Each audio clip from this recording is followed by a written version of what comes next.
All right, so I just want to do a little walk around of the car, a little overview of everything that's done to the car. This is the Supra I do all the track days with on the YouTube page. I guess I'll start off, since I have the wheels off, just going through the brakes. So the front brakes are some bigger 6-piston AP Racing calipers, 13.5-inch rotors. They're 36 millimeter wide. I'm running XP12 pads.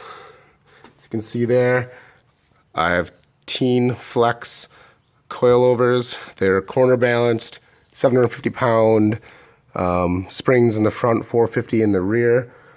Another thing that's new for this year is I have some custom brake ducting. I made these brackets on the anti-roll bar, and then these ducts go all the way up to the front. Rodmillen Motorsports lit. Along with that, underneath the car, I have a custom under tray that I made out of some HDPE. Did that the first year I had the car. Inside the driver's side bumper opening, I have a 13-row Earls oil cooler. It's thermostatically controlled with a Mocal sandwich plate. I use an AeroQuip AQP socketless -10 hose for it. And for the intercooler, it's a HKS Type S intercooler and hard piping kit. And over in this opening, it's kind of probably impossible to see, but there's a B&M power steering cooler. So just walking around the car to the back here, I don't have the rotors on because actually I just cracked one at my last track day.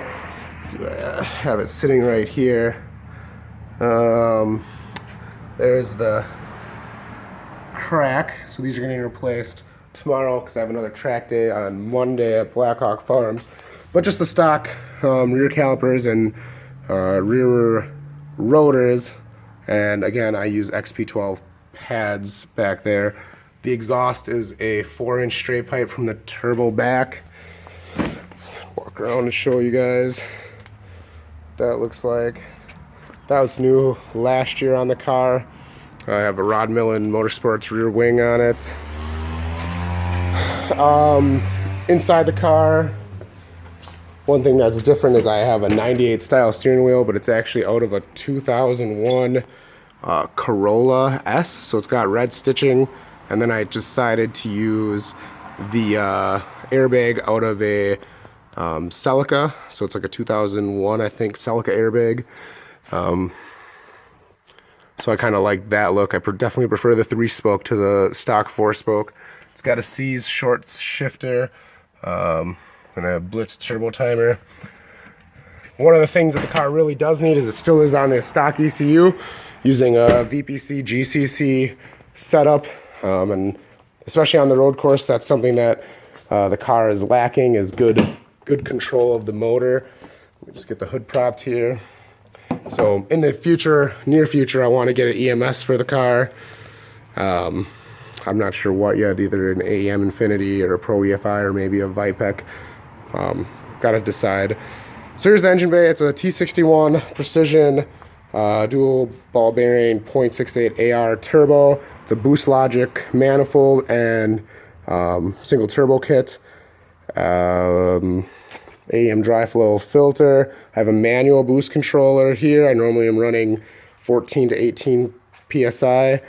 I just put a coil radiator in the car this past off season, so that's just been changed out. Was a stock radiator for the previous few years. Tile blow off valve. I run a little headband on my brake overflow on the master cylinder, just because for some reason it seems like these master cylinders do leak a little bit of fluid with cornering force. But otherwise it's a stock motor, stock head, made 400 wheel horsepower at 14 psi, probably about 450 when I'm at 18. At wastegate spring on 10 psi it made 335. So yeah, I think that's just about it. If you guys want to see anything else or have any other questions, you can let me know.